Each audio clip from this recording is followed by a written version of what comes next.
Welcome to our episode today. Spaghetti with meatballs and kiddie French toast. Today is all about hiding vegetables. The thing is how to sneak in vegetables para sa mga bata so that the kids can eat it without noticing the vegetables inside our dishes. So lahat ng parents, panoorin itong episode na to. So we'll heat up the pan, little bit of olive oil. While this is heating up, we'll have a little bit of time to chop a little bit of our onions. So this is enough. Our pan is hot. Let's slide in our onions. Let's sweat the onions well, followed by our garlic.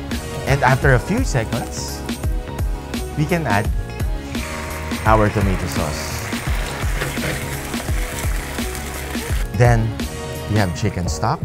We want our tomato sauce to be on the thin side because we will cook our meatballs here.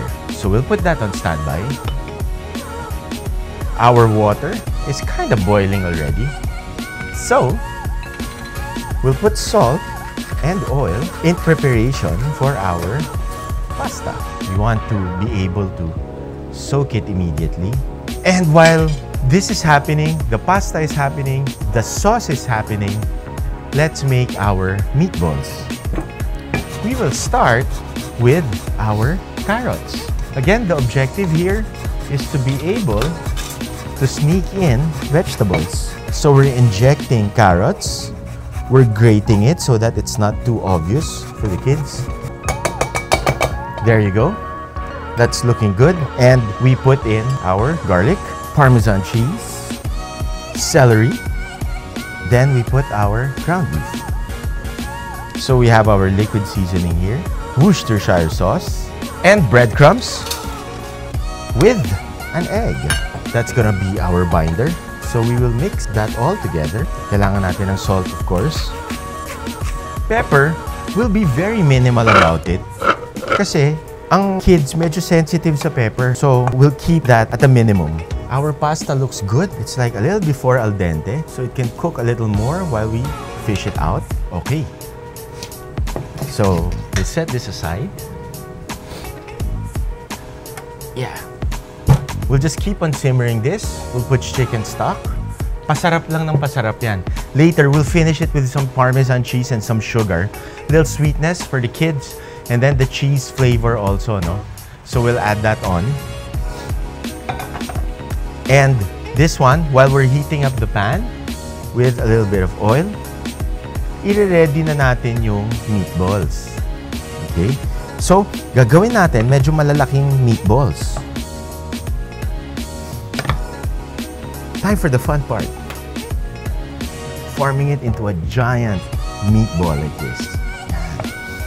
Walang kaalam-alam yung mga bata, no? Na sobrang daming vegetables tayong pinasok dito. So there, our 5 meatballs. And we're ready to put this in our pan. We want to sear so that we seal it and we are able to give caramelization and then we put it in our sauce. Our aim is not to cook.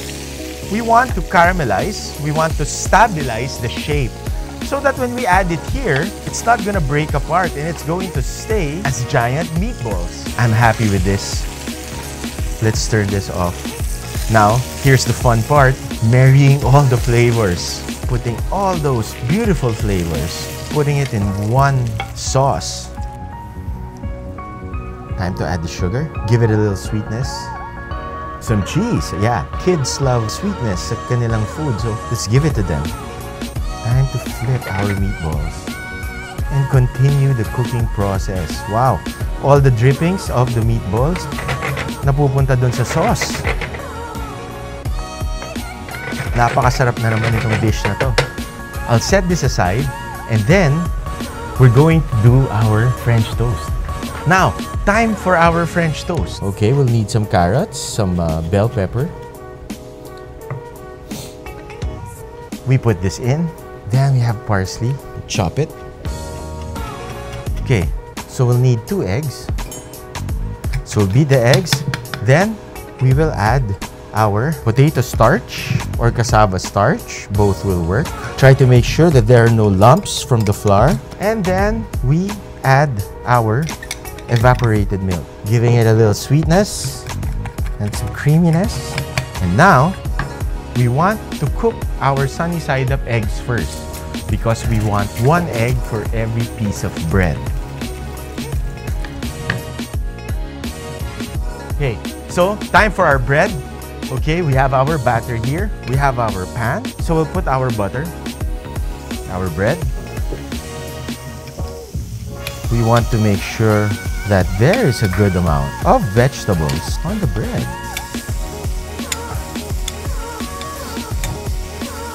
Pwede pa siyang ihabol while it's there. Okay. And we're ready to flip this. There you go. So we'll just give this a good browning. See what I'm saying? We sneak in the vegetables. There's your toast. Then we add our egg. Then we'll decorate this. Alright. A little bit of honey. So this is our egg.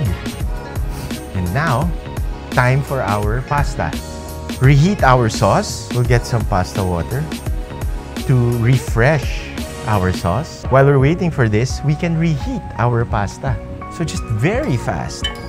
Just want to, there. Nice, smoking, hot. Put this in. We'll go with the meatballs first. We'll put it here. Okay. So now, so that we are able to arrange it nicely, and then we pour it over. Yes! Finish it with Parmesan cheese. And because this is kids, we will not be able to finish this with like parsley or basil on top. We don't want them to turn away from this pasta dish. So we'll just limit ourselves with Parmesan cheese. If your kids find the Parmesan cheese still strong, cheddar cheese is another option. They don't know what's inside. I heard that. No secrets from my home To your kitchen. Thanks for watching.